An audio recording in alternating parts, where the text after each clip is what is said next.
Lisa. Thank you for calling. Here's the 6 o'clock piece, which we're about 8 minutes out, so I'm going to ask you a little bit, make sure that all your phones are on silent, or off, however you want to do it, so we're not getting interruptions by the conference. The good news is it's a good news venue. The good news is it's a really good venue. The bad news is it's loaded with images that have to be. It's going to go online. It has to be recomp with lower resolution copies. Now, archival images that we obtained from the Tulsa Historical Society. And they will let me online, but they have to send us lower resolution versions to replace in the spot. And we can do that. We can do that, but it's not going to happen today. It's not going to happen today. So I just wanted to warn you not to post it, okay? And I'll update you. I'll see if we're...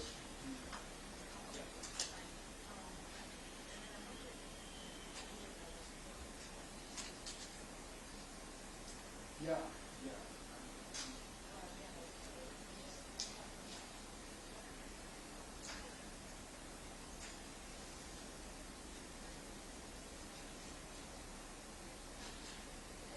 I'll do that for you. Okay. Okay.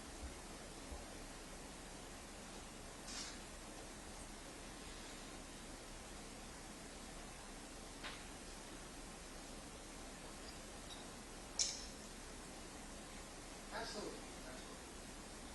Okay. All right. I'll move.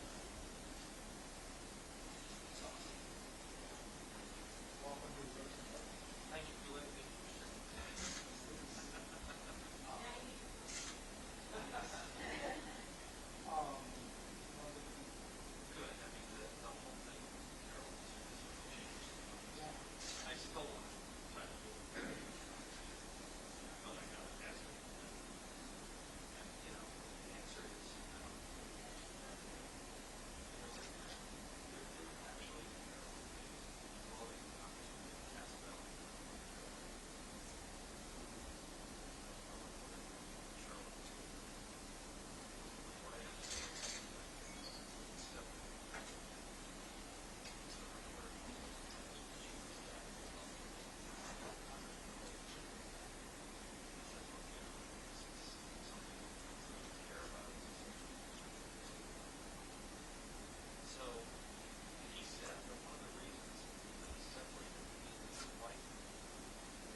Test 1 2 3. Test 1 2 3.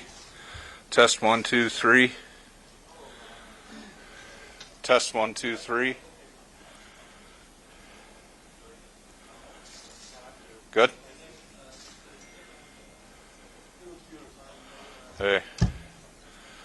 On a Wednesday, right? We're good? All right. We're close.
Our U.S. Attorney here is going to open, and then we can turn it over to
Good morning, and thank you all for being here. I'm John Lausch, the United States Attorney for the Northern District of Illinois. And I'd like to start this morning by taking a moment to introduce you to my law enforcement colleagues, some of whom you will hear from in a few moments. We're honored to have Attorney General William Barr here with us today. From the ATF, we have Acting Director Regina Lombardo and the Special Agent in Charge here in Chicago, Kristen Detinio, is here as well. We also have from the FBI, Deputy Director Dave Bowditch. And we also have the Special Agent in Charge of the FBI here in Chicago, Emerson Bowie, present as well. From the DEA, Special Agent in Charge Robert Bell is present. And from the U.S. Marshal Service, we have Chief Deputy U.S. Marshal David Gellerman and Chief Inspector Diego Grimaldo. Also up here with me are two other United States attorneys. We have my counterpart from the Northern District of Illinois, Tom Kirsch. Tom's office and my office, we work together frequently on combating illegal trafficking of firearms across our common border between Indiana and Illinois.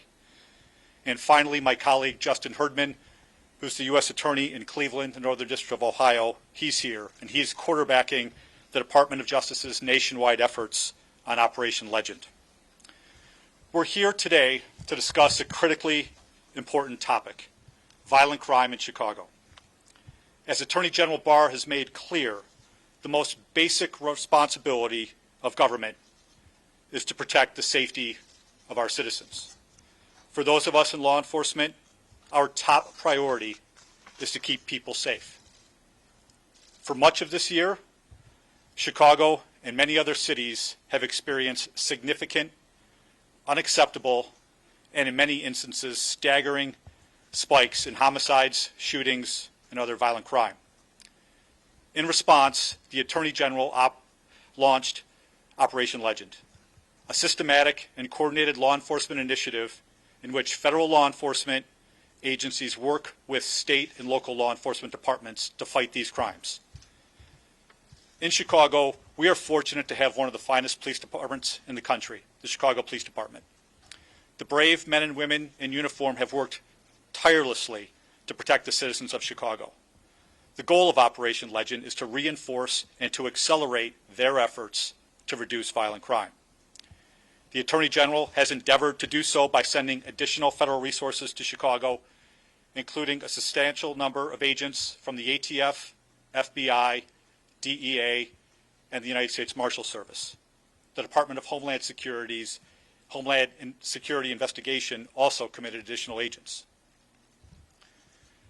Since that time, about 7 weeks ago, when Operation Legend began in Chicago on July 22nd, my office and our federal and local partners have worked together to investigate and to prosecute the individuals who are driving the violence in Chicago, the trigger pullers, drug traffickers, carjackers, and critically, those individuals who illegally possess, use, and traffic firearms. Fortunately, the significant investment of resources under Operation Legend has had an immediate impact on reducing homicides and shootings in Chicago. And the Attorney General will speak about that in a few moments. But even with the success of Operation Legend to date, much work remains to be done. The level of violence in Chicago remains far too high, and it could be demoralizing. Many children have been senselessly killed and injured. And while there are many things that need to be done to help Chicago's violent crime problem, one thing that all rational people can agree upon is that violent offenders need to be held accountable for their crimes. Enforcing the rule of law and holding these offenders accountable are essential components of every reasonable strategy to ensure public safety in Chicago, and it is the backbone of Operation Legend. And with that, it is my honor to introduce Attorney General William Barr.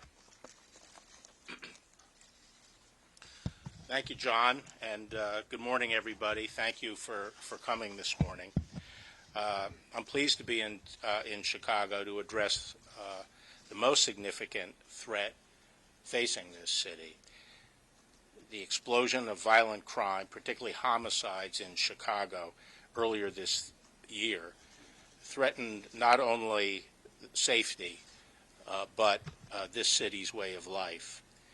The federal government responded with Operation Legend, one of the most significant federal law enforcement operations in recent years. We have dedicated hundreds of federal government's best investigators, analysts, fugitive trackers, and other experts to work with our state and local colleagues in law enforcement here in Chicago to help get violent criminals off the streets. And I am pleased to report that Operation Legend is working. Crime is down, and order is being restored to this great American city. Operation Legend is a vivid illustration of what dedicated law enforcement officers at all levels of government can do to keep people safe. Unfortunately, too many people in too many cities insist on denigrating, demonizing, defunding police. Just yesterday, the police chief in Rochester, New York, decided to retire rather than to stand by while the character of his police force was attacked.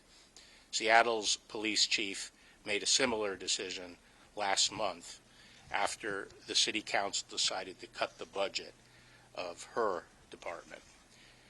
Other cities, including New York, Baltimore, Los Angeles, and San Francisco, have recklessly slashed police funding at a time when their residents need protection more than ever. This is a misguided and short-sighted policy, and I fear the costs will be devastating.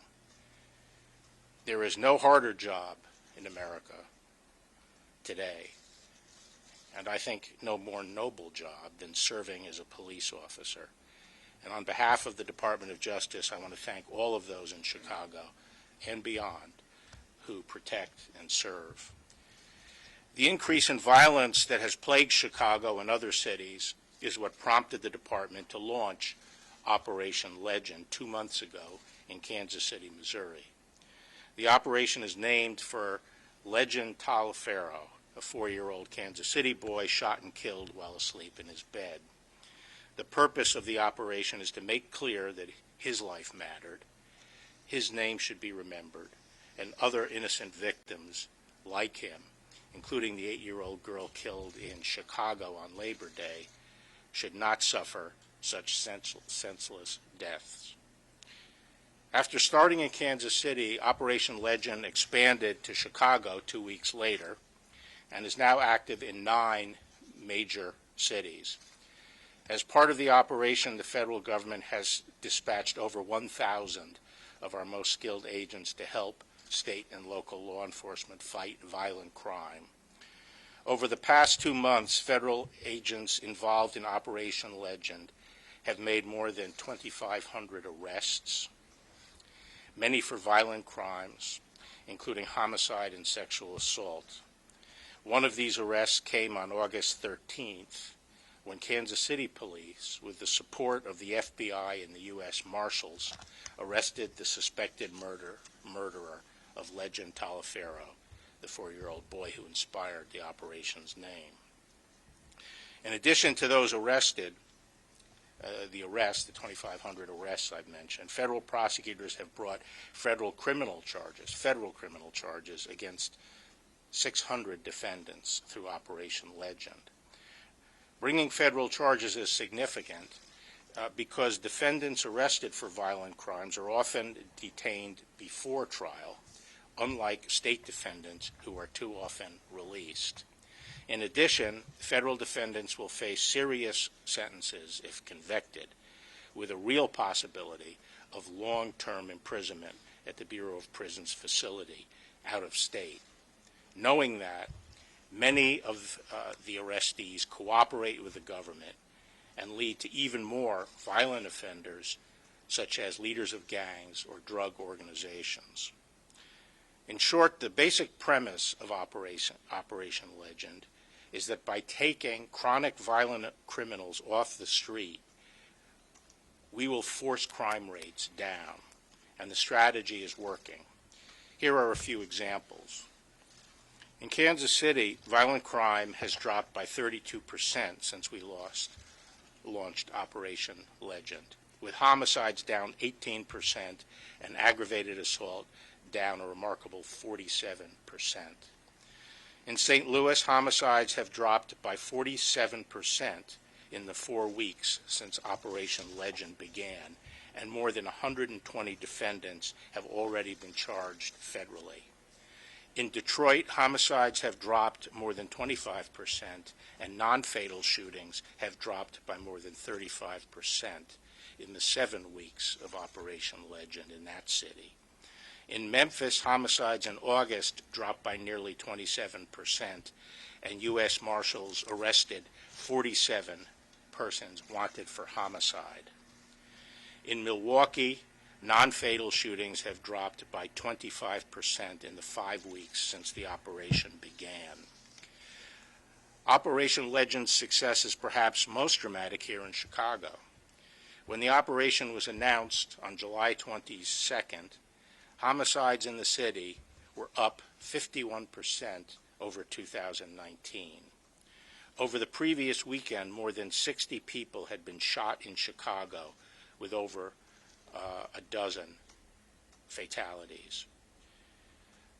Other violent crime, including looting and rioting, was increasing also, and the signs pointed toward the problem getting even worse, with the campaign to demonize and defund the police gaining traction, and criminals increasingly believing that they could operate with impunity. What we committed to Chicago in connection with Operation Legend were 400 federal agents, over $9 million of grant money to the police under our COPS program, which allowed the police to bring in 75 more positions, and $3.5 million in technical assistance to support the expanded anti-crime operations.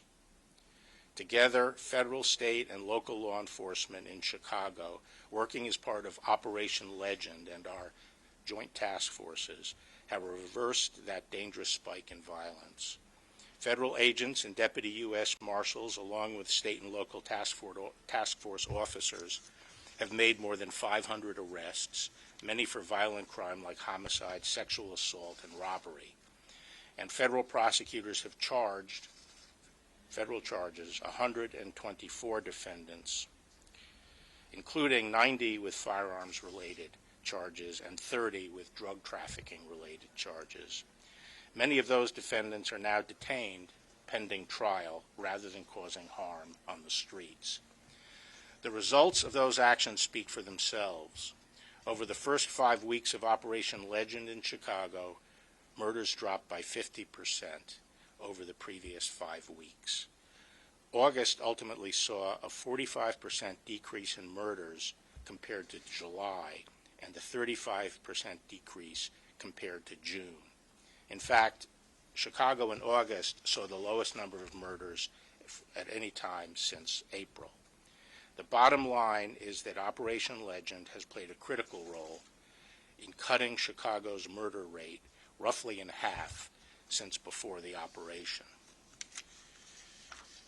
This progress has come at a price. Tragically, an officer in Cleveland who has participated in Operation Legend was killed in the line of duty on his first day with Operation Legend. He was an experienced detective who had volunteered for the program, and he was investigating gangs, particularly those involved in drug trafficking. His sacrifice is a reminder that it takes a special kind of courage to sign up as a police officer. All of us mourn his loss, and we will carry on his legacy by continuing the good work in Operation Legend, not only in Cleveland, but here in Chicago and beyond. I thank the state and local law enforcement partners here in the Chicago area who have helped make this operation successful, and I look forward to continuing to work together in the days ahead. Thank you.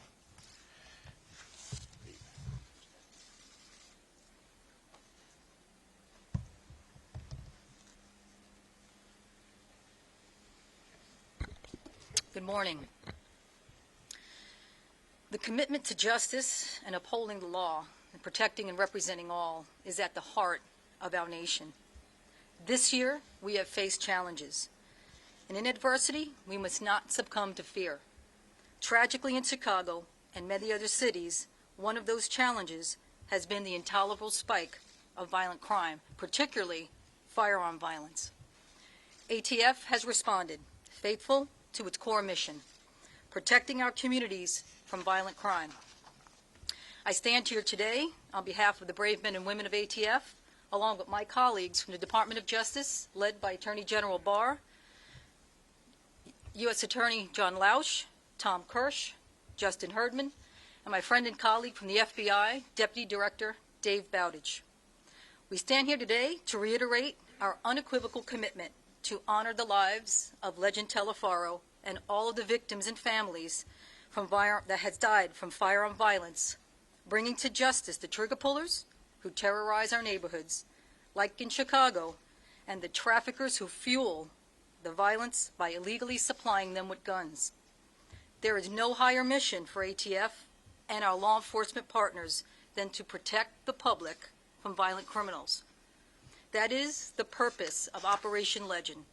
We are in Chicago.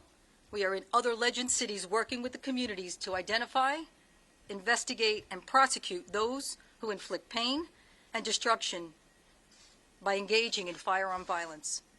We do this with the promise to uphold the rule of law, with the fairness that reinforces the dignity of all community members, most particularly the victims and their families.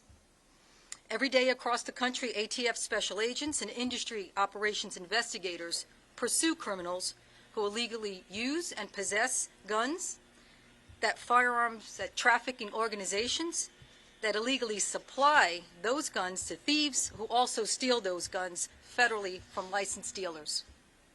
We are committed to removing the most violent firearm offenders from our communities, and it is most critical to dismantle those firearms trafficking networks, the gangs and organizations that fuel the violence, and interdict those firearms before they are used in crimes. One of the ways that we ensure that we stay focused on the most violent criminals, the actual shooters, is by using forensic science, particularly ATF's National Integrated Ballistic Information Network. We commonly refer to it as NIBIN. NIBIN allows us to use shell casings from recovered shooting scenes to specific firearms and to other shooting incidents. We know this from decades of experience that a relatively small number of offenders in our communities are responsible for multiple shootings. By generating prompt, actionable leads, NIBIN allows ATF and our partners to identify, investigate, and apprehend the shooters before they reoffend. One of the tools that we've deployed right here in Chicago, is our Mobile Command Center. The Mobile Command Center is configured to process ballistic evidence within hours of a shooting to support the Chicago Police Laboratory Facility. It contains NIBIN acquisition imaging units, a test fire room to obtain ballistic samples, and is equipped to facilitate the processing of fingerprints, DNA from recovered shell casings, and firearms. Since its deployment in Chicago, the Mobile Command Center has processed at least 288 shell casings, generating over 50 leads. These are investigative leads to solve gun crimes. We have also, one of the ways to eliminate and to really be effective is here in Chicago is by providing our National Correlation Center access. We bring that to the Chicago Police Department. Almost without exception, within 48 hours, Chicago Police Department can enter shell casings into NIBIN. Our Correlation Center completes the correlation analysis that can link multiple shooting incidents or link a recovered shell casing to a specific firearm. Our Correlation Center's 48-hour turnaround time is essential to providing timely leads so that investigators can identify and apprehend the shooters who are driving the grim statistics Chicago is combating. And as the Attorney General emphasized, our combined efforts are working. Operation Legend investigators are working around the clock. We have seized more than 500 firearms in 9 cities, including 200 in Chicago alone. We are on the streets, making cases, watching our partners' backs, holding the line, and holding accountable those who terrorize our communities. You don't have to be in law enforcement to know that this is dangerous work. Our entire ATF workforce has answered the call to protect and serve. This is ATF's mission. We are committed, as we took an oath, to protect the United States and uphold our Constitution. We serve you, we serve the communities, and we serve your neighborhoods. We are here to ensure that you are safe. Thank you. Director Bowditch? Thank you. Good morning. As Attorney General Barr noted, our nation has made great progress against violent crime, but it still plagues way too many of our communities. And those of us in law enforcement cannot rest while any American lives in fear in their own home or certainly in their own neighborhood. The violent crime threat we face today is very diverse, it's very dangerous, and it's much too all-encompassing for any one agency, be it state, local, or federal, to tackle alone. This is why the Attorney General has launched Operation Legend. While every agency here today that's represented has a different role and responsibility, fighting violent crime is a responsibility and a duty that we all share. It's one team and one fight. That's why Operation Legend was established, to marry the resources of the federal government to assist in tackling the rise in violent crime in many cities throughout the U.S. By combining the resources of all these players, we believe we can have a lasting impact and make our communities safer.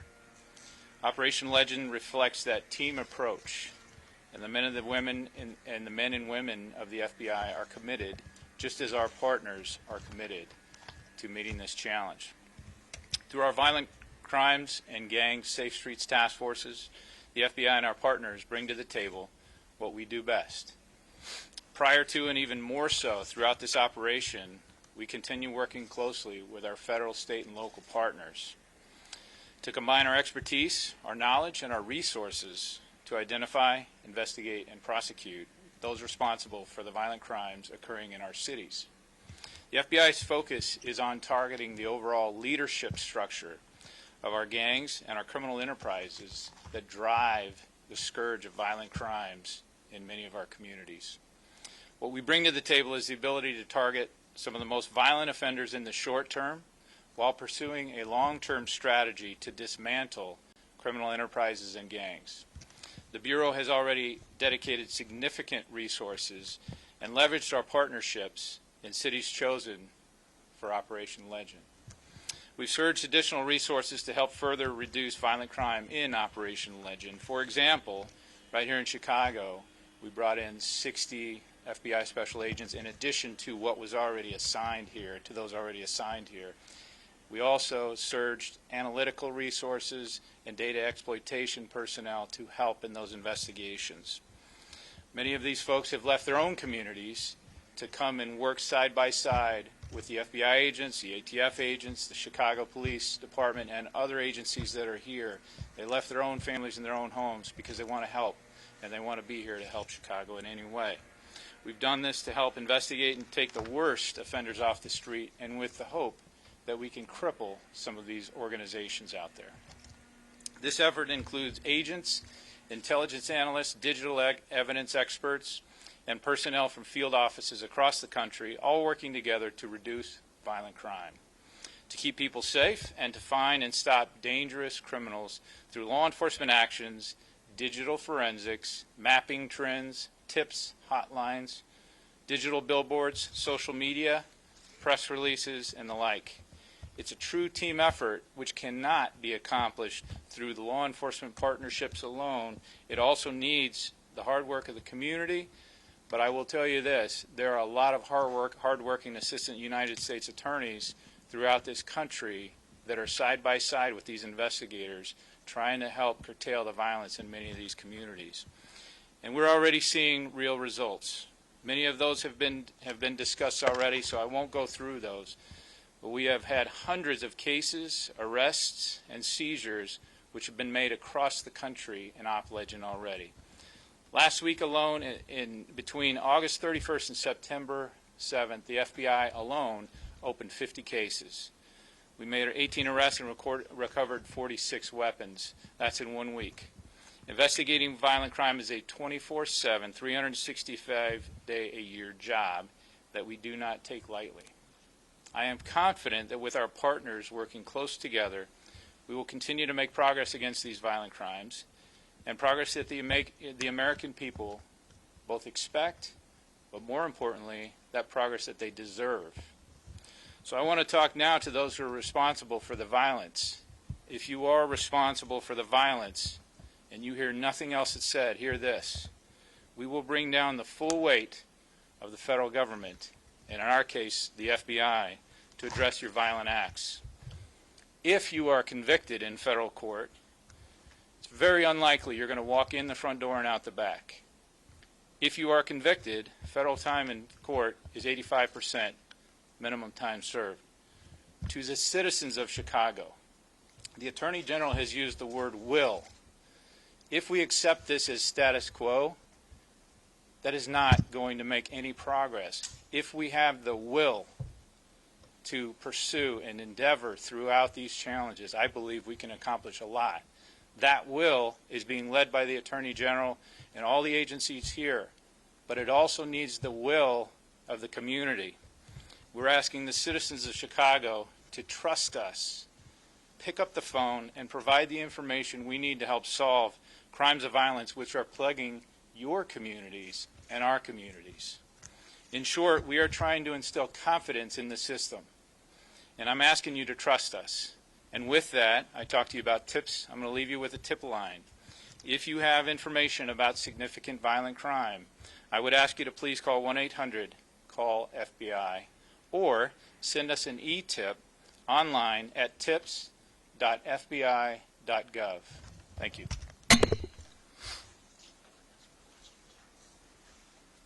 Okay, so we'll take some questions now.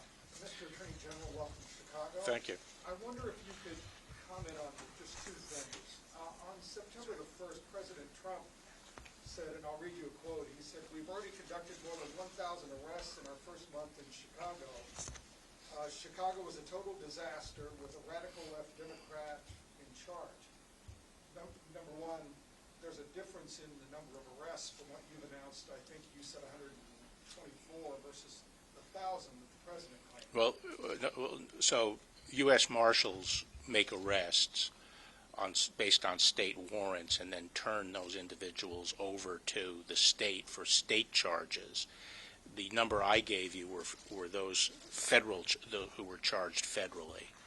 Do you share the president's view that the problems of violence in Chicago are related to the leadership of the city, the mayor, and the president has also singled out the governor of Illinois in making those comments? Well, I'm not going to comment on the specifics here in Illinois or Chicago in terms of the leadership, but I'll just say generally that I've observed the most important ingredients to maintaining safety and dealing with violent crime is a strong police force, a DA that is oriented toward taking violent offenders off the street, the backing of the law enforcement community by the political leaders, both the mayor and the governor. And when those are in place, then I don't think we will be seeing the increases in crime that we've seen recently. I think the increases in crime, there may be a number of factors involved, but part of it is the emboldening of the criminal elements, the chronic offenders, and the perhaps withdrawal of the police in the wake of the attacks on the police. So I think it's very important to support the police department and the chief of police in these cities. Do you believe the mayor and the governor have not been doing so? I'm not going to comment on that. I think I think the mayor and maybe I can ask the U.S. attorney, but my understanding is that the mayor and the president talked. The president discussed Legend and our desire to come in and to help with Operation Legend, and she said she would accept the help, and so she approved us coming in and providing this assistance. I know the U.S. attorney had discussions with her about it. So this is all about working in partnership with state and local, and that partnership is working well right now. So what about the local state's attorney or local judges? In talking about taking offenders off the street, are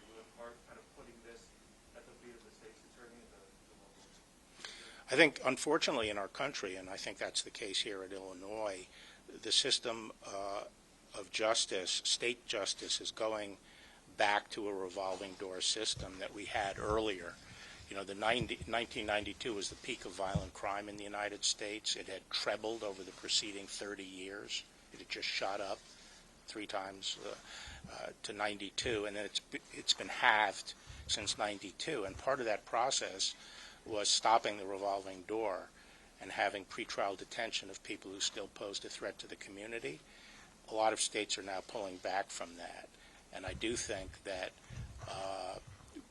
I think maybe John could give you some specific examples, but nowadays a lot of these hoodlums on the street feel that they have impunity to carry their guns out on the street. They don't hide them anymore and use, pick them up when they think they're going to need them, but they just carry them as a matter of course because they think they can do it with impunity, and they'll be in the front door and out the back door if under the state system. And I think that one of the reasons why federal support at this stage is so important is because we have stronger laws in this regard.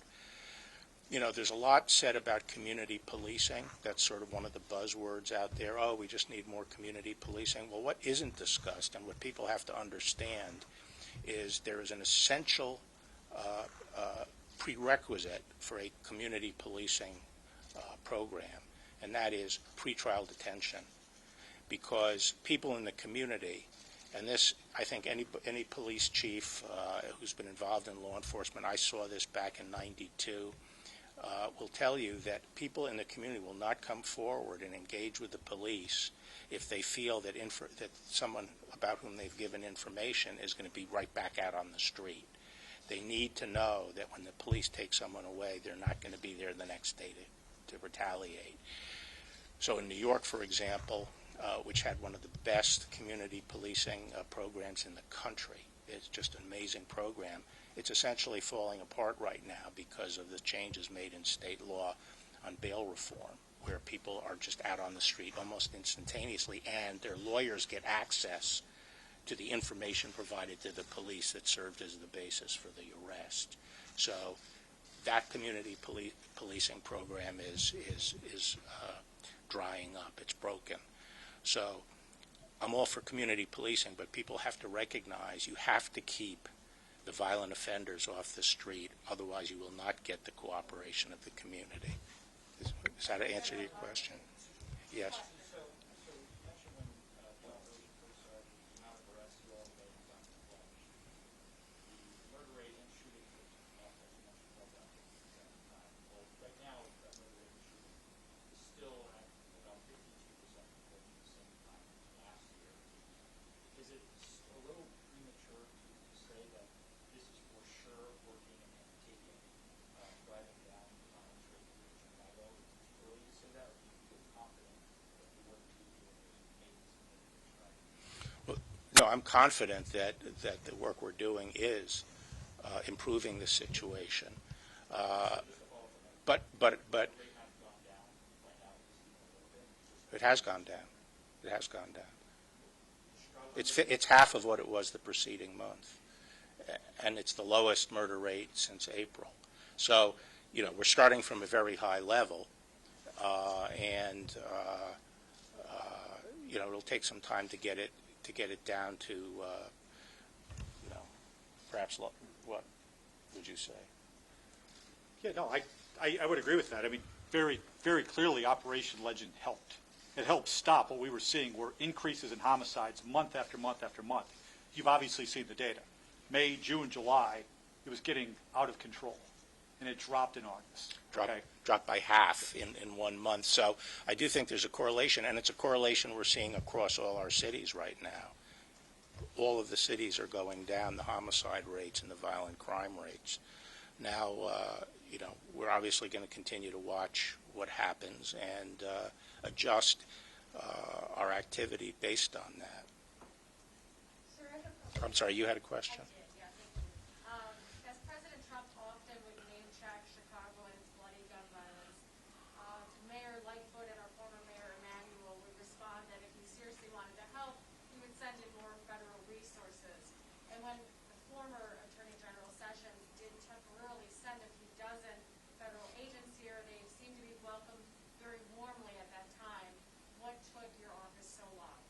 What took my office so long? So long to do what? Just that- I described what the genesis of Legend was, which was before COVID, we started seeing violence upticking in a number of cities, nowhere near the level it got to most recently. And we tried to launch a program called Relentless Pursuit. Then the COVID hit almost at the same time we were mobilizing the agents to go into the cities, so that program was effectively aborted. In the meantime, with the incident with George Floyd and the attacks on the police and the demonization of the police and discussions of defunding, we saw sharp increases in a number of cities, including Chicago. And so at that point, we essentially rebooted the idea of targeting various cities and targeting the increases in violent crime and sort of tailored it to the phenomenon we were seeing in the wake of the defund the police effort. And Chicago didn't meet all the criteria that we had been looking for in cities, but given the visibility of Chicago and the very high levels of homicide, we decided we would include Chicago. And I'm glad we did, because it seems to be bearing fruit. But I think a lot of the public commentary as we launched this program was that cities didn't want federal help.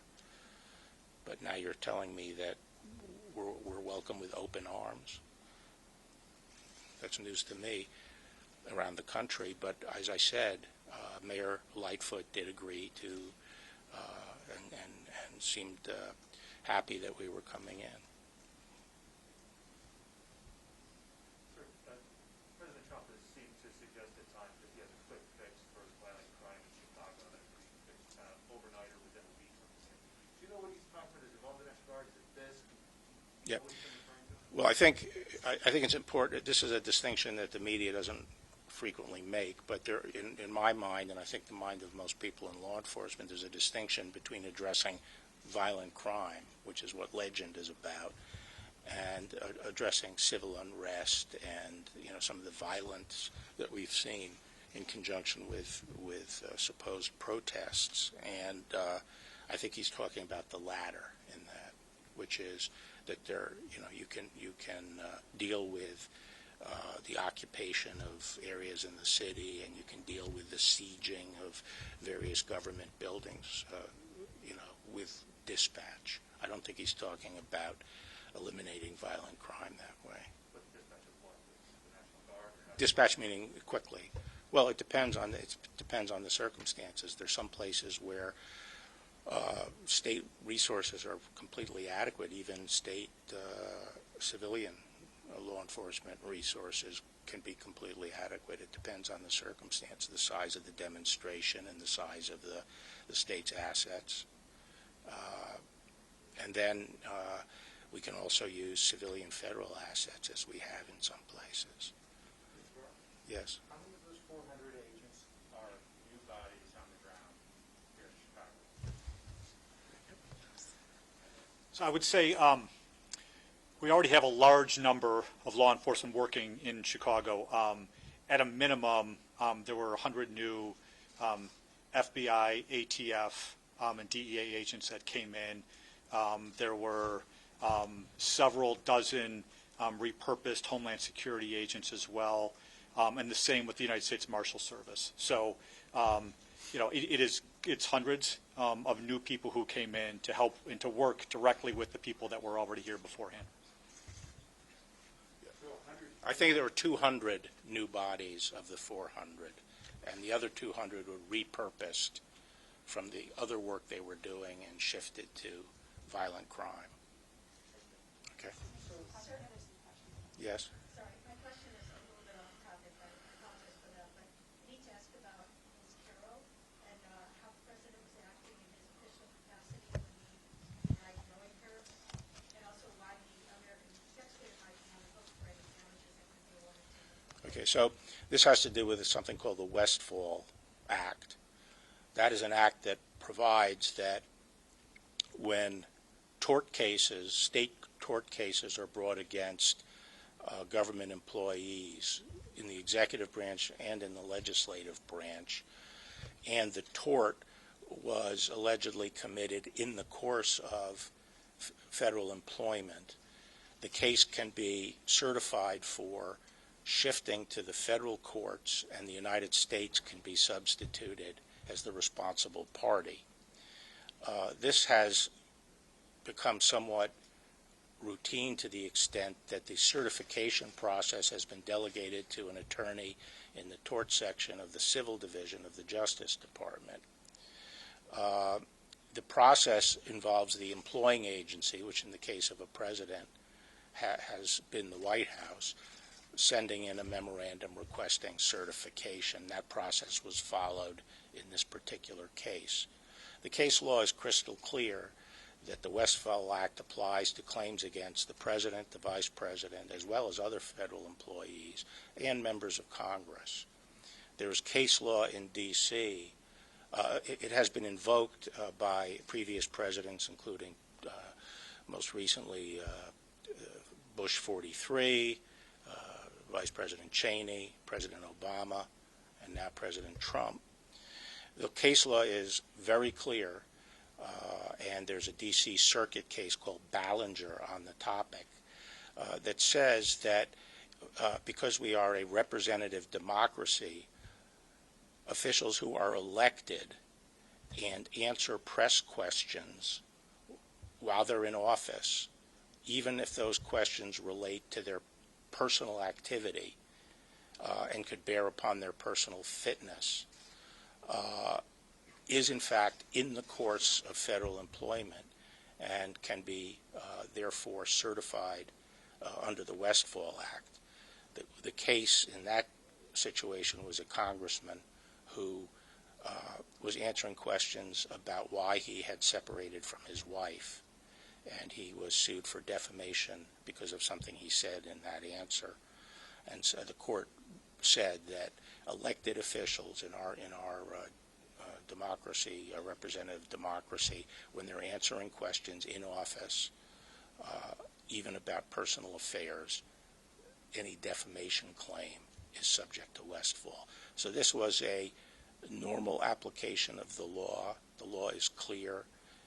It is done frequently, and the little tempest that's going on is largely because of the bizarre political environment in which we live, and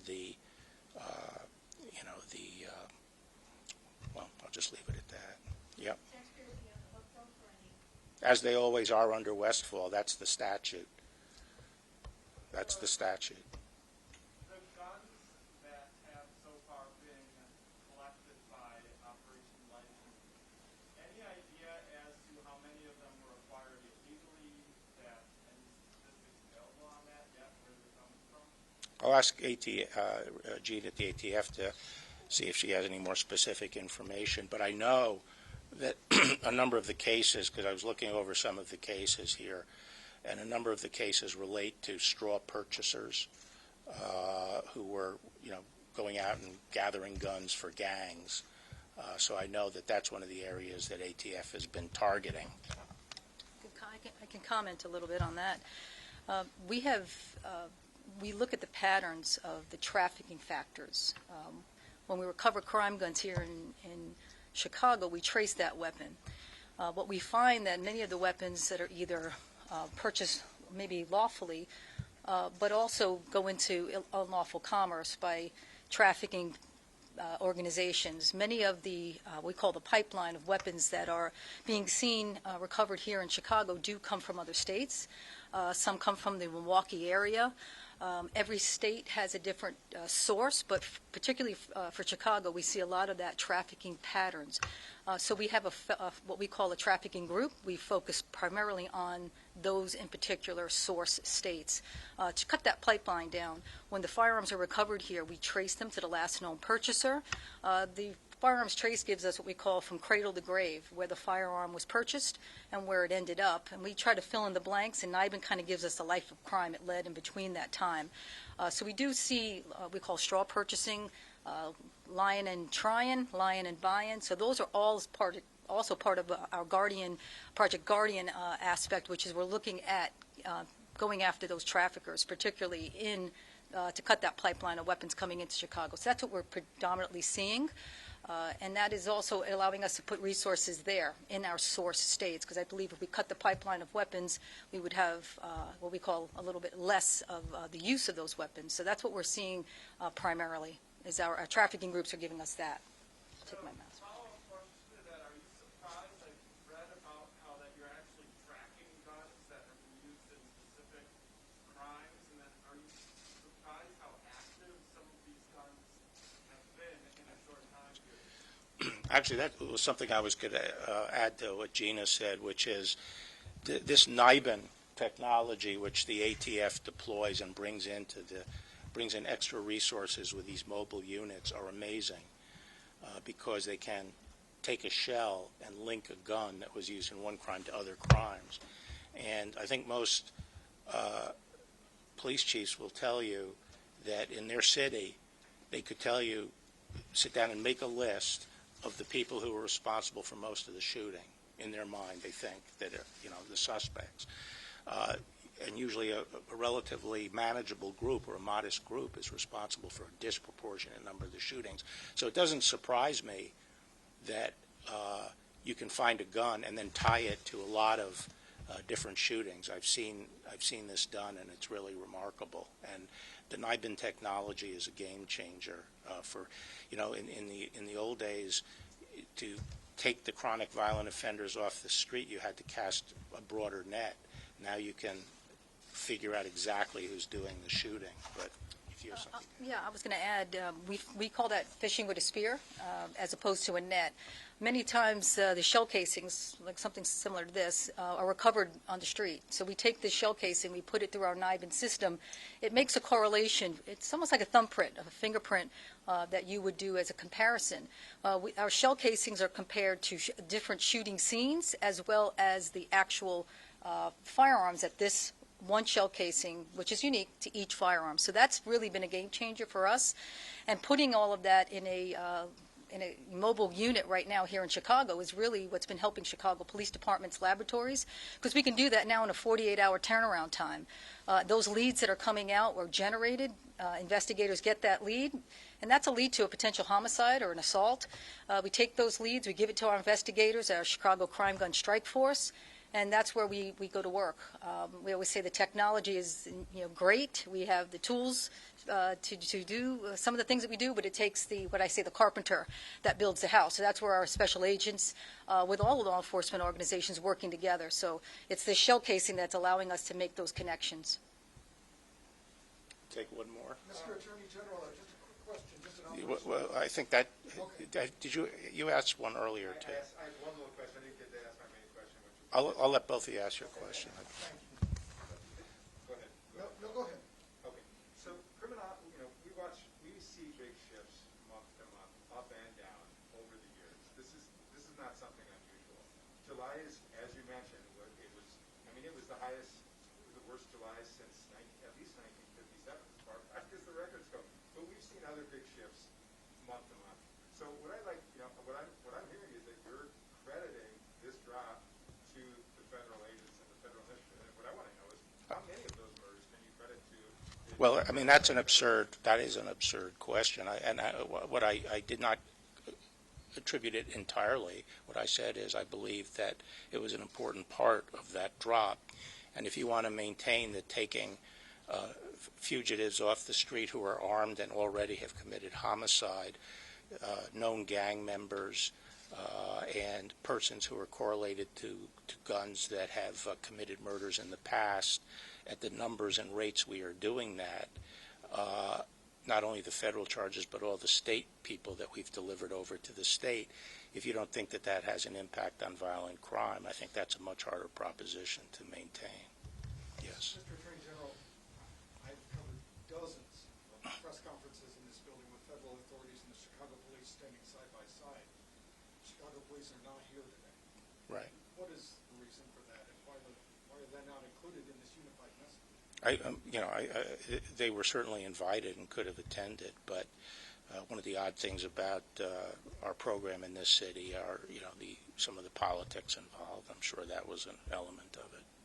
So I think you'll have to ask the mayor and the police chief. They were invited and they did not come? Yes. Am I right about that? That's correct. Yeah. I'm later spending time with the chief and going on a drive around with him. So, but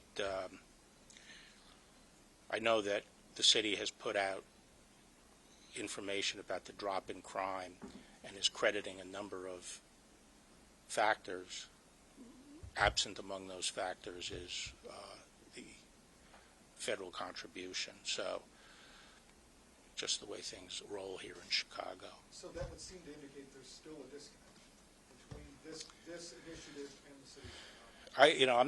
I'm not focused on those aspects of it. I'm focused on the law enforcement working together, the professional law enforcement approach, and actually getting the job done.